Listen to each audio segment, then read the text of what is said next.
चातुर्मासिक इस प्रवचन श्रृंखला में आइए आप और हम सभी प्रवचन सुनेंगे।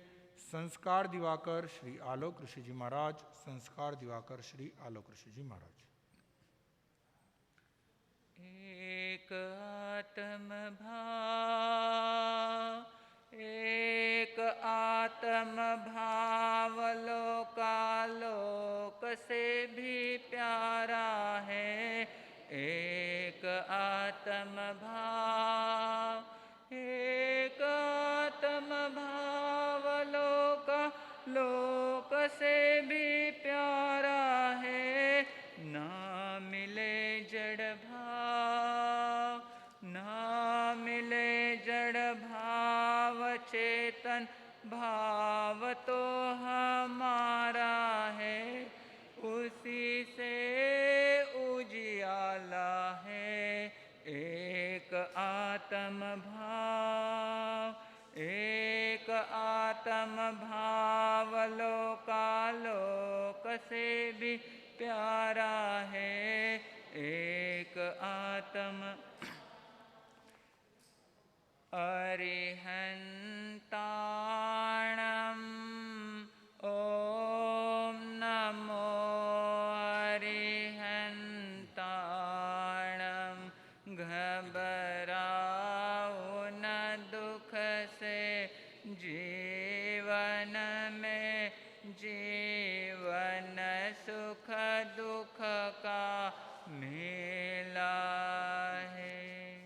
शरणा ले लो अरिहंतों का, शरणा ले लो अरिहंतों का।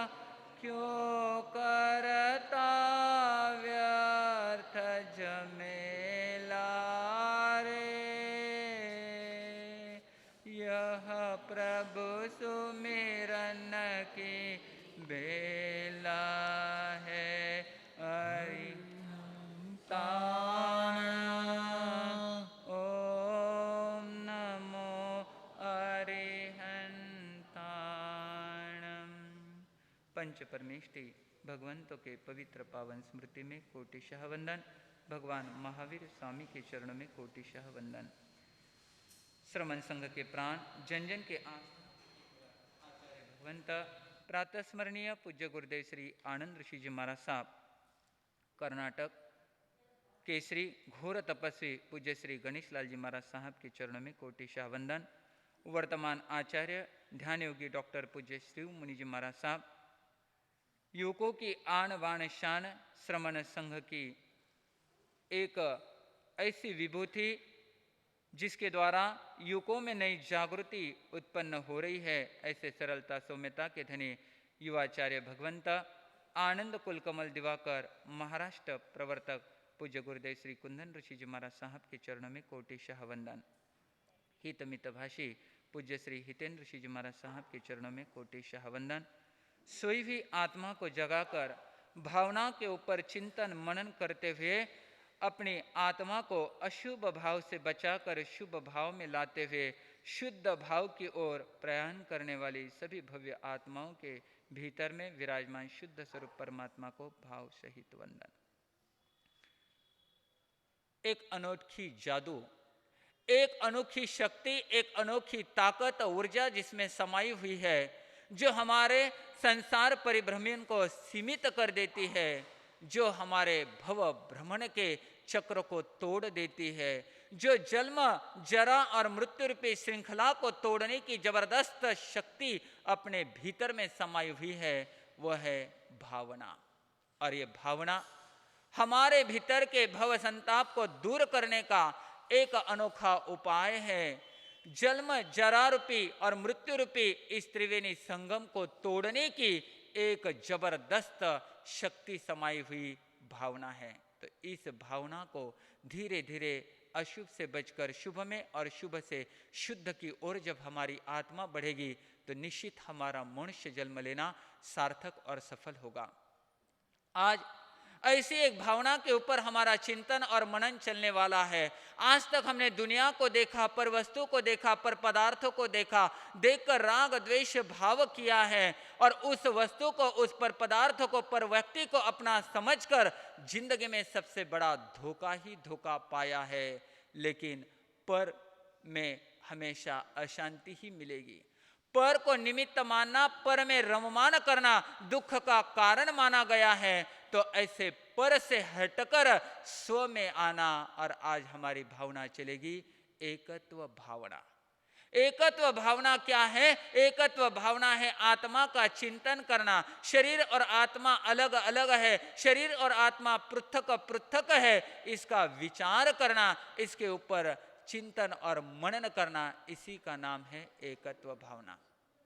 कहते हैं व्यक्ति पर पदार्थ को, जड़ पदार्थों को अपना मानकर बैठा है और इस व्यक्ति ने अपने जीवन में धन संपत्ति आदि जो कमाया है, कमा रहा है, लेकिन अंतिम समय एक तिनका भी व्यक्ति साथ में लेकर जाने वाला नहीं है। कवि ने सुंदर बात कही है, मौत जब आएगी साथ क्या ले जाओगे, मौत जब आएगी साथ क्या ले जाओगे, खाली हाथ आए हो खाली हाथ जाओगे, खाली हाथ आए हो खाली हाथ जाओ। व्यक्ति अपने जीवन में संपत्ति कमाने के लिए, धन कमाने के लिए न दिन देखता है, न रात देखता है, न पुण्य देखता है, न पाप देखता है, निरंतर उसका अपना कार्य चालू ही चालू है, लेकिन अंतिम समय साथ में कोई लेकर जाता नहीं है। कहते हैं ये धन संपत्ति धरती पर रह जाएगी या धरती में ही रह जाएगी, ये धन संपत्ति धरती पर रह जाएगी या धरती में रह जाएगी। हमारे सगे, हमारी ये जो प्रियतम प्यारी ऐसी पत्नी जिन्हें आप मानते हो, वो हमारे घर तक ही हमारा साथ देगी, दरवाजे तक ही साथ देगी, लेकिन उसके आगे हमारे स्वजन, हमारे बंधुजन ये स्मशान तक साथ देंगे, लेकिन ये शरीर क्या हो जाएगा? चिता पर जलकर पूर्णता खाक हो जाएगा, अंत में साथ में कुछ आने वाला। लेकिन आज व्यक्ति अपना अपना करके बोझा बढ़ा रहा है और पर पदार्थों को अपना मान रहा है। ज्ञानी भगवंत कहते हैं एकत्व भावना का चिंतन कर, आज तक जितने पर पदार्थ थे सभी ने धोखा दिया है, देने वाले हैं या भविष्य में देंगे ही, लेकिन एकमात्र जिसने आज तक आपको धोखा नहीं दिया है वह क्या है? बोलो। वह है शुद्ध स्वरूप आत्मा। ये आत्मा ऐसी है, आज तक उसने धोखा नहीं दिया है, कहीं पर आपकी साथ नहीं छोड़ी है। तो ऐसे आत्मा के उत्थान की ओर अपने मन को लगाने का प्रयास करने का संदेश यहाँ पर ज्ञानी भगवंत देते हैं। आज तक हमने पर और जड़ की ओर बहुत बहुत अपने आप को लगाया, अपना अनमोल समय वहां पर लगाया, लेकिन ज्ञानी भगवंत कहते हैं एक आत्मा की ओर झागेगा, पर से स्व की ओर आने का प्रयास करेगा। पर घर में दुख है, पर घर में अशांति है, पर घर में कर्म का बंधन है, लेकिन स्व घर में शांति है, स्व घर में सुख है, और स्व घर में कर्म की निर्जरा करते करते अपने शाश्वत स्वरूप पाने का एक सुंदर सा उपाय है। इसलिए ज्ञानी भगवंत कहते हैं दुनिया में हर एक संबंध संयोग के द्वारा प्रस्थापित होते हैं, वियोग के द्वारा वह टूट जाते हैं, लेकिन इस जगत में अटल एक कोई सत्य है, एक शाश्वत अगर कोई है तो वह एकमात्र क्या है? हमारी आत्मा है। कहा भी गया है एगो में सासवो अप्पा नान दंसन संजो, शेषा में बाहिरा भावा सवे संजोग लक्षणा। अर्थात आत्मा ही हमारी शाश्वत है, सदा साथ देने वाली है। इसका लक्षण अगर कोई है तो ज्ञान, दर्शन और चारित्र, ये हमारी आत्मा का क्या है? लक्षण है। ज्ञान और दर्शन की पर्याय में हमारी आत्मा निरंतर आगे चलती ही जा रही है। तो इसलिए हमें आत्म तत्व की ओर अपने मन को लगाना है, आत्मा का चिंतन और मनन करने का प्रयास करना है। ये एकत्व भावना किसने भाई थी? नमी राजर्षि ने भाई थी। और उस नमी राजर्षि ने, मिथिला नगरी के राजा नमी राजर्षि, अचानक एक दिन उनके शरीर में देहजार उत्पन्न हो जाता है। कहते हैं सुंदर ऐसा नगरी का वातावरण, और वो वातावरण कोलाहल में बदल जाता है, अशांति में बदल जाता है। सभी और एक ही चिंतन चल रहा है कि राजा हमारा स्वस्थ कैसे बने। जगह जगह पर यज्ञ का आयोजन हो रहा है राजा की सुख और स्वस्थ शरीर के लिए। जगह जगह पर हवन हो रहा है, देवी देवताओं की मन्नतें मांगी जा रही है, नाना प्रकार की प्रार्थना देवी देवताओं के सामने की जा रही है। लेकिन कहीं से भी शरीर में शांति नहीं मिल रही है, सुख की अनुभूति नहीं हो रही है। उस नगरी में जितने भी प्रसिद्ध से प्रसिद्ध ऐसे वैद्यराज थे, उनको भी बुलाया गया। वो जी जान तोड़कर मेहनत कर रहे हैं, किसी न किसी प्रकार से राजा के दुख दर्द को हम क्या करें, दूर करने का प्रयास करे हैं। लेकिन वे भी आखिर असमर्थ हो जाते हैं। एक बहुत बड़ा व्यक्ति, जानकार व्यक्ति वहां पर पहुंच जाता है। उसने कहा बावनी नाम का जो चंदन है, ये बावनी चंदन अगर आप घिस कर इनके सर के ऊपर लगा दोगे, शरीर के ऊपर इसका लेपन करा दोगे, तो शायद इनकी क्या हो जाएगी, शरीर का दाह ज्वर कम होता जाएगा। तुरंत बावनी चंदन वहां पर मंगाया गया और वह चंदन घिसना क्या किया है, पत्नियों ने प्रारंभ किया है।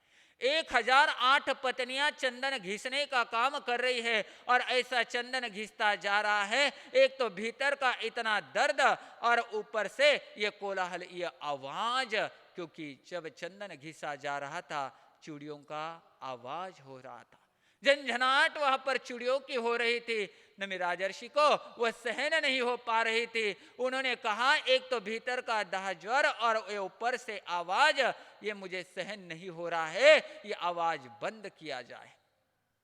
तुरंत पत्नियों के पास समाचार पहुंच गए।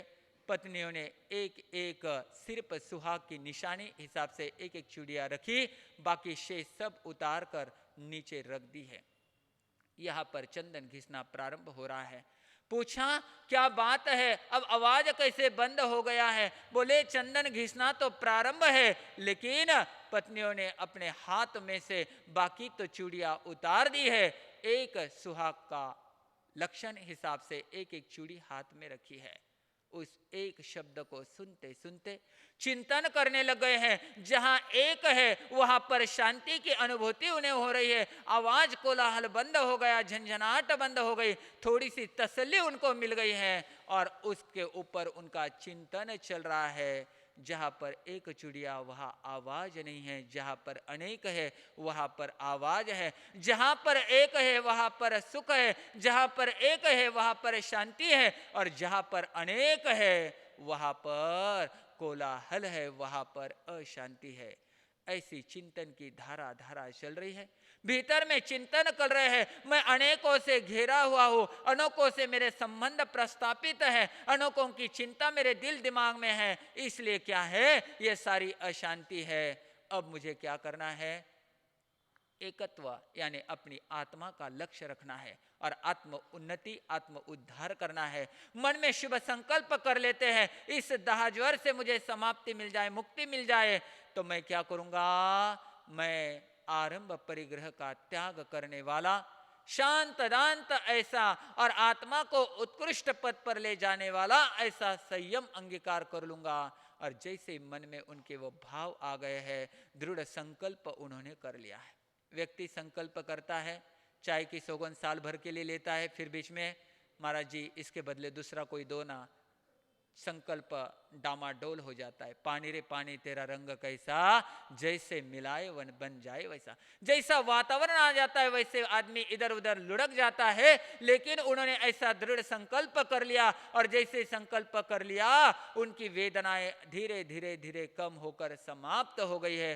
पहली बार इतने दिनों के बाद उन्होंने क्या कर ली है, अच्छी नींद उन्हें आ गई है। सवेरे उठते ही पत्नियां कहने लगे हमने देवी देवताओं से मन्नतें मांग ली थी, इसलिए आराम के साथ इन्हें क्या हो गई है, नींद लग गई है, इनका दाह ज्वर समाप्त हो गया है। अलग अलग बातें सामने आ गई, लेकिन नमी राजर्षि ने दृढ़ संकल्प निश्चय किया था और उन्होंने कहा नहीं, अब मैंने संकल्प किया था रात को सोने से पहले मुझे संयम अंगीकार करना है, आत्मा का कल्याण करने के लिए उसे स्वीकारना है, अब मुझे उस राह पर निकलना है। और सब कुछ छोड़कर नमी कहाँ निकल गए हैं राजा, वह निकल गए हैं दीक्षा लेने के लिए आगे बढ़ गए हैं। तो बंधुओं कहने का मतलब आगे जाकर वह दीक्षा ग्रहण करते हैं। इंद्र आकर सही मायने में उन्होंने मन से वैराग्य लिया है या खिचड़ी वैराग्य है, परीक्षा करने के लिए देव ब्राह्मण रूप धारण कर कर आता है और उत्तराध्ययन सूत्र के 90वें अध्ययन में 11 प्रकार के प्रश्न वार्तालाप होता है। नमी राजर्षि वहां पर बराबर समाधान देते हैं। देव आखिर उनके सामने नतमस्तक होता है और वहां से चला जाता है। नमी राजर्षि दीक्षा लेकर परिभ्रमण करते करते सभी कर्मों की निर्जरा करते करते सिद्ध बुद्ध और मुक्त हो जाते हैं। कहने का मतलब हमें आत्मा का लक्ष्य रखना है। कवि ने भी कहा है, अंतर की समाधि में जीना है, जीना है, अंतर की समाधि में जीना है, जीना है, प्रभुवाणी के अमृत को पीना है, पीना है, सुख दुख में सम रह जाओ, जग से जगतपति बन जाओ, अंतर की समाधि में जीना है। अंतर की समाधि में अगर अपना ध्यान लगाओगे, और बहुत अच्छा प्रसंग आपके सामने आ रहा है 13, 14, 15 तारीख को, जो हमारे वर्तमान आचार्य डॉक्टर ध्यान योगी डॉक्टर शिव मुनि जी महाराज साहब, जो ध्यान योगी के नाम से पूरे विश्व में विख्यात है, ध्यान साधना उन्हें प्रियतम है, ऐसी ध्यान साधना जिसके द्वारा शरीर और आत्मा भिन्न है, स्व की अनुभूति करने का सुंदर प्रयोग और बहुत अच्छी प्रयोगशाला 3 दिन के लिए यहाँ पर गणेश बाग में लगने वाली है।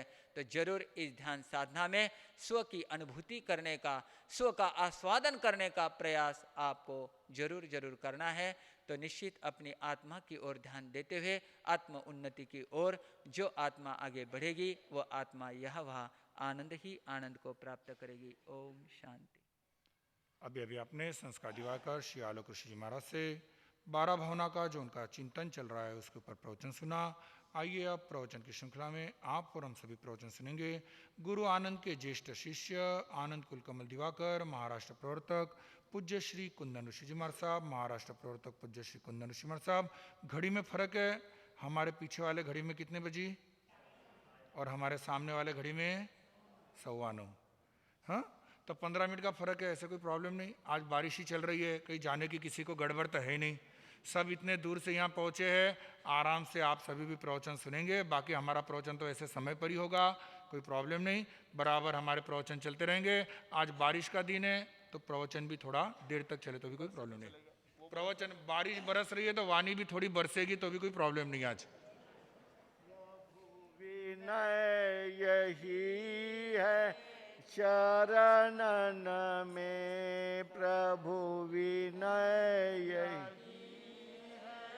चरणन में, हो सनमति जन जन के मन में, हो सनमति जन जन के मन में, प्रभु विनय यही है चरणन में, प्रभु विनय यही है चरणन में। सत्य का सब देश पुजारी हो, सत्य का सब देश पुजारी हो। हठवाद की दूर बीमारी हो। हठवाद की दूर बीमारी हो। अभिमान न हो मानव गण में।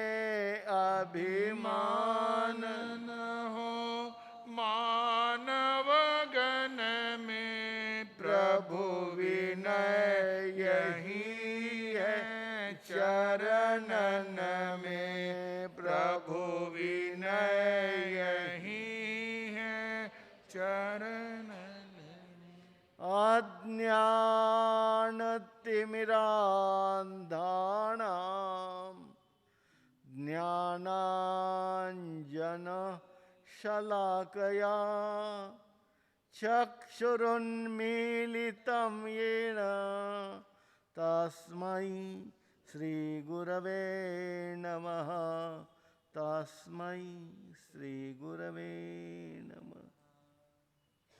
परम श्रद्धेय महामहिम गुरुदेव के चरणों में वंदन। वर्तमान आचार्य डॉक्टर शिवमुनि जी महाराज साहब, युवाचार्य भगवंत, संत वृंद, विदुषी महासती, धर्म प्रेमी भाइयों, माता और बहनों, अभी अभी बहुत सुंदर और मार्मिक हृदय स्पर्शी ऐसा प्रबोधन आपके सामने आलोक ऋषि जी कर रहे थे। भावना आत्मा को कहाँ से कहाँ पर पहुंचा देती है, उसके बारे में हमें चिंतन करना है कि हमारी भावना कैसे रहती है, हम क्या करते हैं। कहा तो है कि शिवमस्तु सर्व जगता, संपूर्ण जगत का कल्याण हो, परंतु मनुष्य अपने स्वार्थवश कह दो अपना ही कल्याण की बात सोचता है, औरों के बारे में कभी वह चिंतन ही नहीं करता है। इसके लिए हमें भावना हमेशा निरंतर भावनाओं को तरफ हमारा कदम बढ़ाना चाहिए। अभी अभी बता रहे थे कि एकत्व भावना हर व्यक्ति जानता है, परंतु यहां आकर के मोह माया में कह दो आसक्त होकर के सोचने लग जाता है ये सभी कुछ मेरा है। क्या मानने लग जाता है? यह सब कुछ मेरा है, मेरा परिवार है, मेरा घर है, मेरा पुत्र संतान है, मेरा, यानी हर वस्तु को वह अपना मान करके बैठता है। परंतु नीतिकार कहते हैं, शास्त्रकार कहते हैं, और अभी अभी 12 भावना के अंदर यही बताया जा रहा था कि हमारी आत्मा अकेली आई और अकेली ही जाने वाली है। आज आत्मा को किसको भान है? कोई जानता है आत्मा को? हाँ? आत्मा को कोई जानने का प्रयास ही नहीं करता है, और उसका भान हो जाए इसके लिए तो प्रतिदिन आपके सामने युवाचार्य श्री जी क्या करवाते हैं? ध्यान करवाते हैं। किसका ध्यान करवाते हैं? हाँ? आत्मा का ध्यान करवाते। किसका ध्यान करवाते हैं? आत्मा का ध्यान करवाते हैं। यह कितना महत्वपूर्ण हमारे सामने है। हमारे तीर्थंकर जितने भी महापुरुष होकर के गए हैं, उनके सामने कोई आगम नहीं थे। थे आगम? कोई शास्त्र थे? किसी को आगे रख करके उन्होंने साधना नहीं करी है।